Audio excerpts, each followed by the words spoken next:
importance of understanding like your partner's love languages. Now, before we get into love languages, traditionally most people identify with like the 5 different love languages, right? So we have words of affirmation, acts of service, gifts, quality time, and physical touch. Do you feel like not understanding a person's love language is like kind of like a really foundational space of how people kind of get in a space where they're not compatible or they're not wanting to move forward in their relationships? If you do not understand your partner's love language, the relationship is going to be very tough when it does not have to be. You need to understand your partner and love them in their love language, not your own. All of our love languages could be different. If you understand your partner and you know their love languages, you have to love them that way. While we're discussing love languages, let's drop a visual on how you can show these different love languages so people can really understand what we mean. I don't want to be just a memory, and I don't want to feel your wings break free, because without you I'm lost in the breeze. I gotta be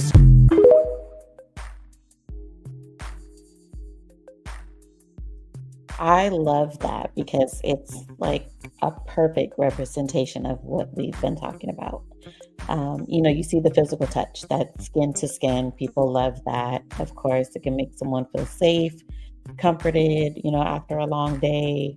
The gifts, of course, you like to receive little things.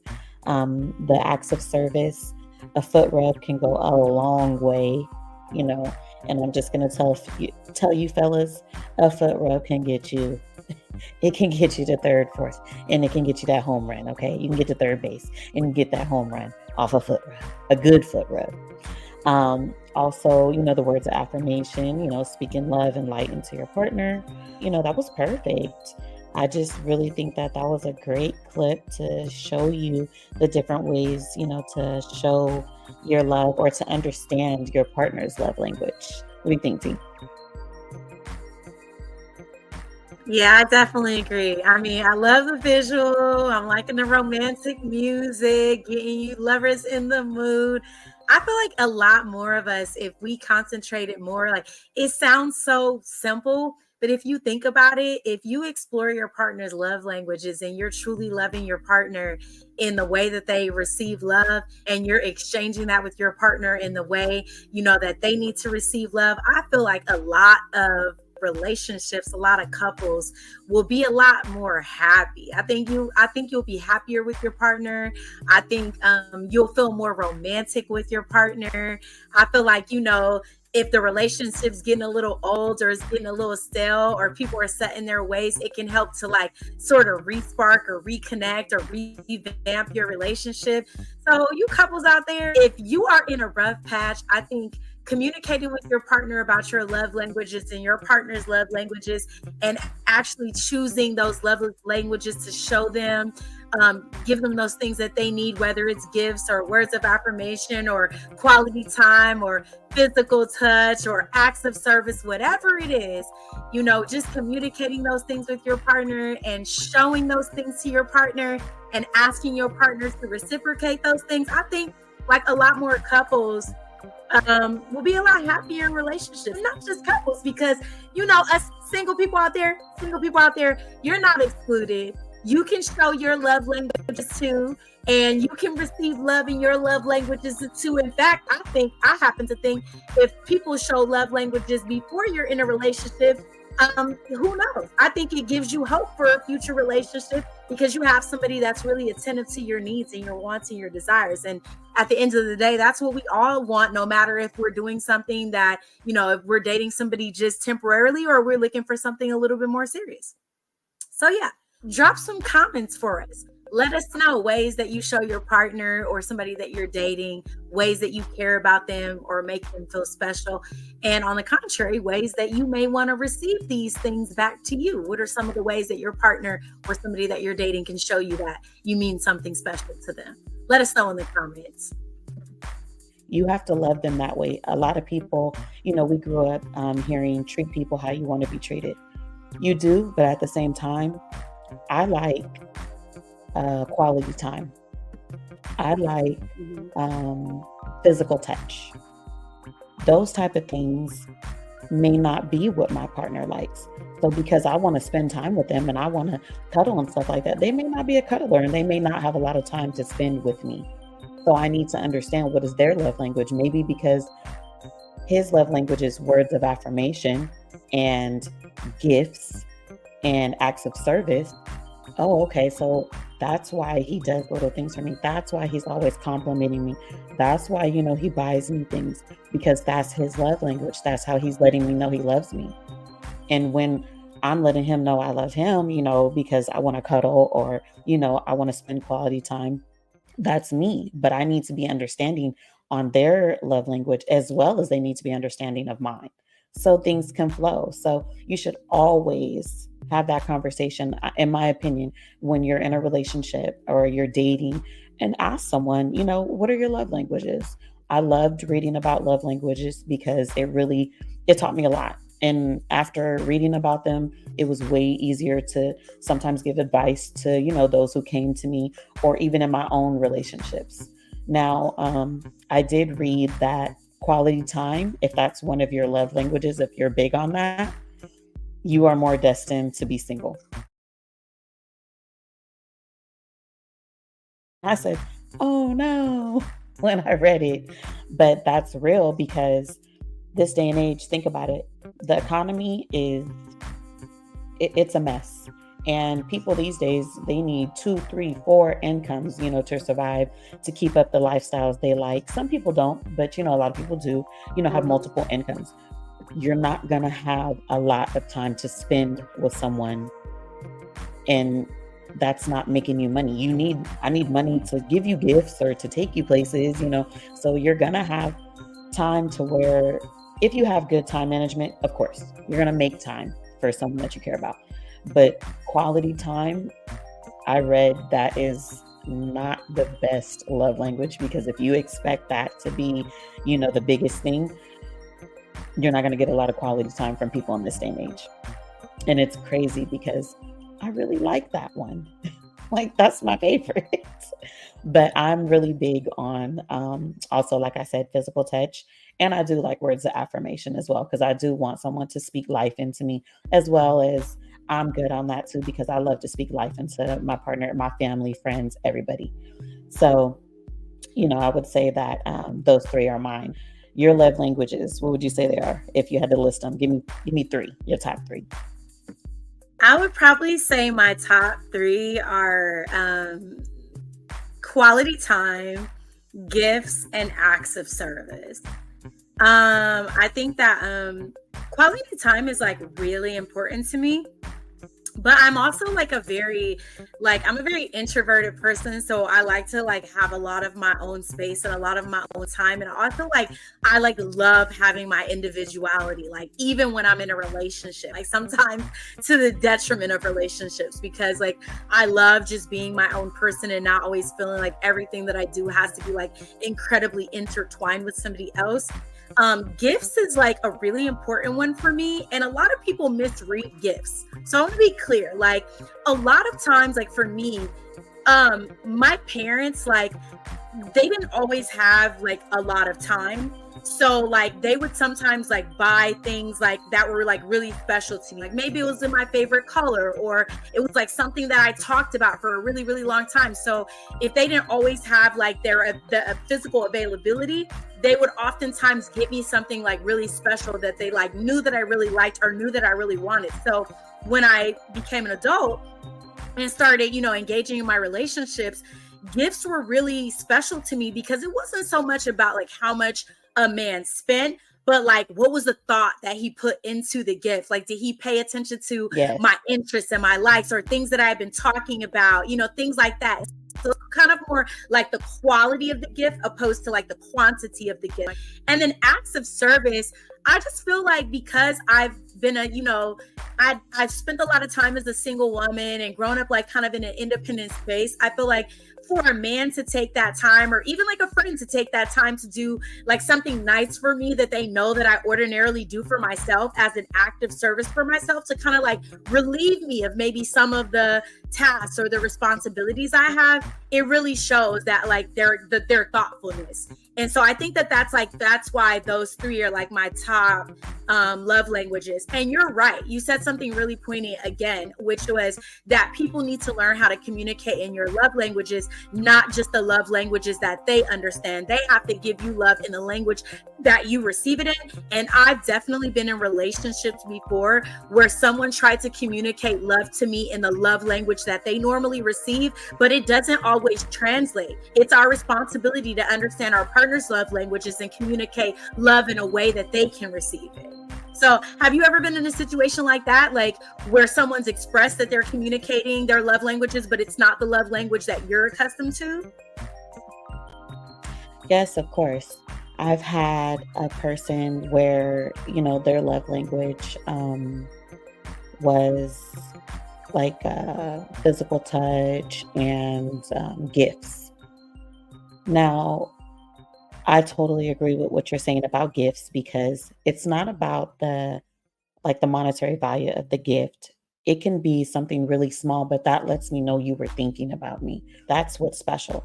The gift could have been $2, $3, but if it was something that I really like, it was really cute, that's great. But with that person, it was gifts and physical touch.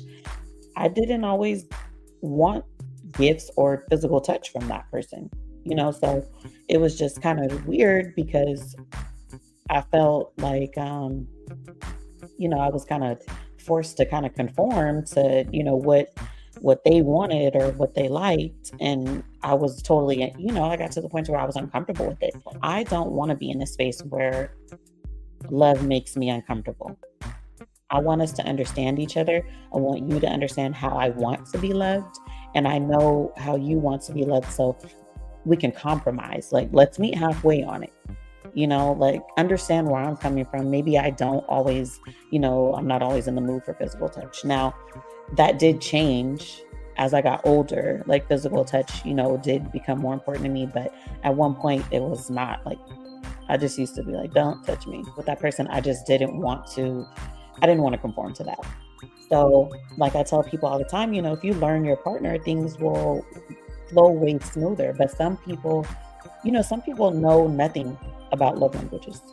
Generally speaking, when you can talk to a person about anything, whether it's your friend, your family member, your significant other, you can sit on the phone with a person and sit at lunch, and you guys can just sit there, and 3 hours will seem like 5 minutes, because you guys are just such on the same wavelength. You guys have touched on so many different subjects to where your mind is just really stimulated, and you start to really enjoy that person, and that makes you love someone.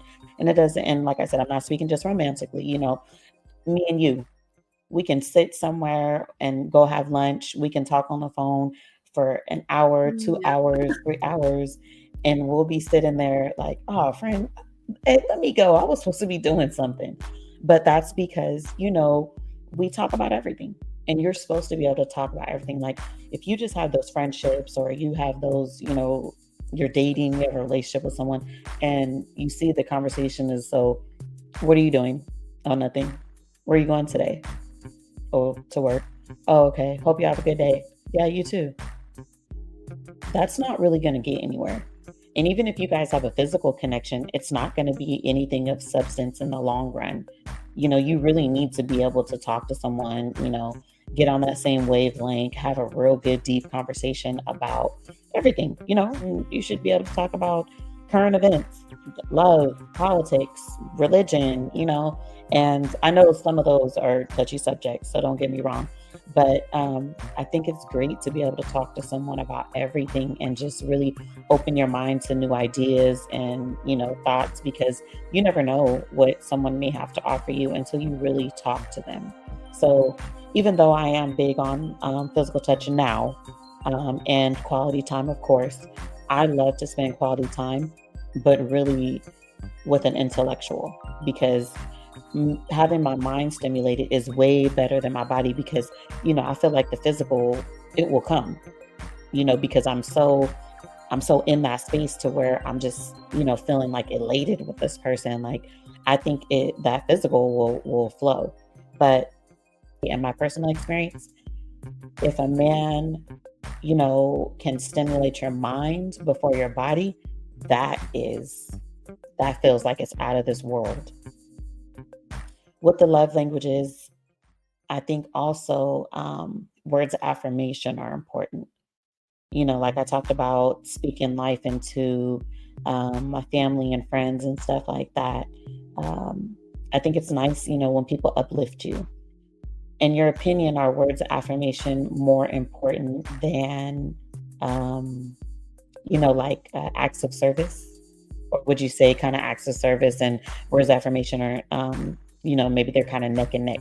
Because I think acts of service are important, but words of affirmation, like, I don't know, to me, I'm kind of like, I don't know between those two. Yeah, that's a great question. I mean, to be honest, like, words of affirmation has always been the lowest on my list, but I'm gonna give some context behind that. So I feel like the inner confidence that I have as like just myself as a person, it's always been fairly strong. And so I've always been like my number one cheerleader, kind of like giving myself words of affirmation in the morning, like just kind of pep talking myself and getting myself ready for the day. So I feel like I've never really been the type of person that needs a lot of that externally, but I also like didn't really grow up with like a tremendous amount of words of affirmation. So I think to a certain extent, I kind of got used to like being my number one like cheerleader in situations like that. But it's funny because in the friendship that you and I have, you're one of the few friends that have actually taught me that.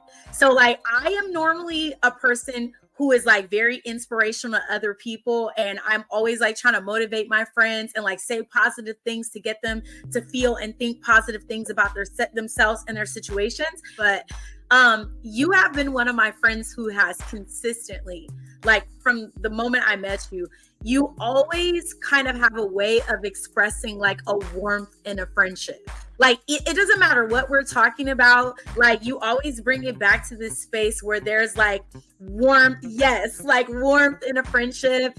And you was like, sometimes I'll be getting into things and you be like, hey friend, like you stop me for a second. I'm like, that's right. Where's the good morning? Where's the good afternoon? Hi friend, how you doing? Let's check in. So I love that about you, because I feel like you're one of the few people in my life that remind me of how important that is. And it's something that you instill in me, but it's even if I'm not like the greatest person at expressing it, because it's like not my number one love language, I hear that coming from you. And it teaches me something all the time about like when I'm communicating, making sure that I'm trying to remember like that those things are important and they're valuable. And I appreciate that. Like you teach me about that in our friendship all the time. And I receive that. I feel like there's so much that I still just learned from you in having conversations with you, and just how gentle and how warm you can be, and how much you really do care about like all the people in your circle, which I love about you. And I think that's why we have the relationship we have. So yeah, kudos, friend. And thank you for sure, because, that makes me feel amazing. Like I said, we've been friends for a long time, and I can tell you receive it, because from our conversations and stuff, sometimes you'll catch yourself like, okay, hey, good morning, how's your day, sunshine, but let's get down to business. So I love that about you, because you are very much business minded. Ever since we met, I'll tell people, she's like a big sis to me, like she really like a mentor. Like, I love her advice. We can hang out. Of course, we used to tear them clubs up. But, when it comes down to it, and the relationship that we have now, it is more like family. So, when I do interact with you, even, but, when we first met, it was really nice, to have a new friend, and to be able to, learn things from you. That it was great. I learned a lot from you, and especially, like I said, feeling like, your family, it was like, having a big sister. So with the words of affirmation, I wanted to touch on something that you said. You mentioned growing up, words of affirmation, weren't the biggest thing. So that made me think love languages, I think, are taught from how we grow up. Yeah. hmm hmm And, I hadn't really thought about that before because I didn't dig into love languages until I was older. But when you said that, it kind of like a light bulb went off, and I'm like, yeah, that would make sense. Love languages are taught because I come from a family like that. It's a lot of words of affirmation. It's a lot of, oh, you look so pretty today, or, different things like that. We always heard it. So, it's odd for us not to hear it, and not just on our looks or anything like that. But, even when it comes to my son, I love telling him, you're amazing. I love you. I hope you have a blessed day. I'm so proud of you. Like those type of things I've grown up hearing. And I just think that everybody deserves to hear those things, even for someone like yourself, who you said your confidence is high. It's always been high. And I've always loved that about you ever since I met you. I can tell the way you carry yourself when you walk into a room, people feel that, as they should, because they be like, oh, that it girl, you've always been an it girl in my eyes. Even with that, though, you still deserve for people to tell you how great you are.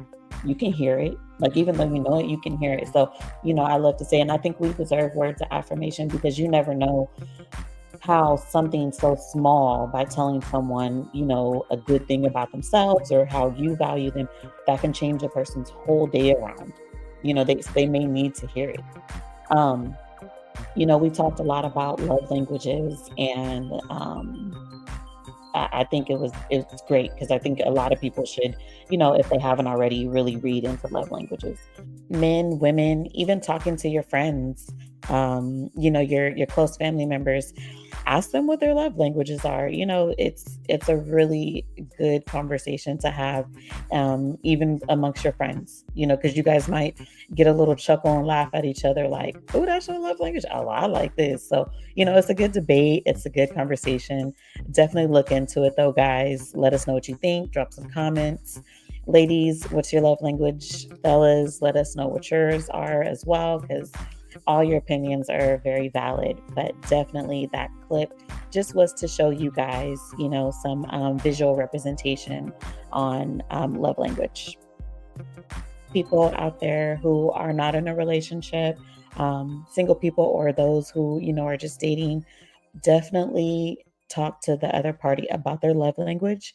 And you might even be surprised. You may think that someone's love language is this, and it's really that. If you learn your partner, things will flow way smoother. But some people know nothing about love languages, which is weird to me, because when I have the conversation, I've come across people to be like, oh, what's that? And I'm like, oh, you should read about it. Like, Yeah. seriously, there's 5 love languages, but, there are 7. If you read deeper into it, there really are 7 love languages.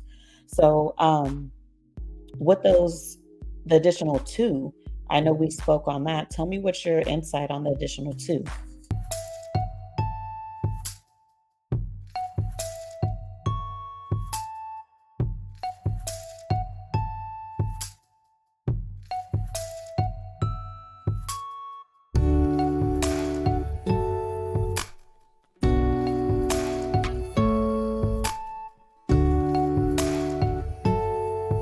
Within those, you're looking at like the financial aspects of it, and then also like practical aspects of the relationship.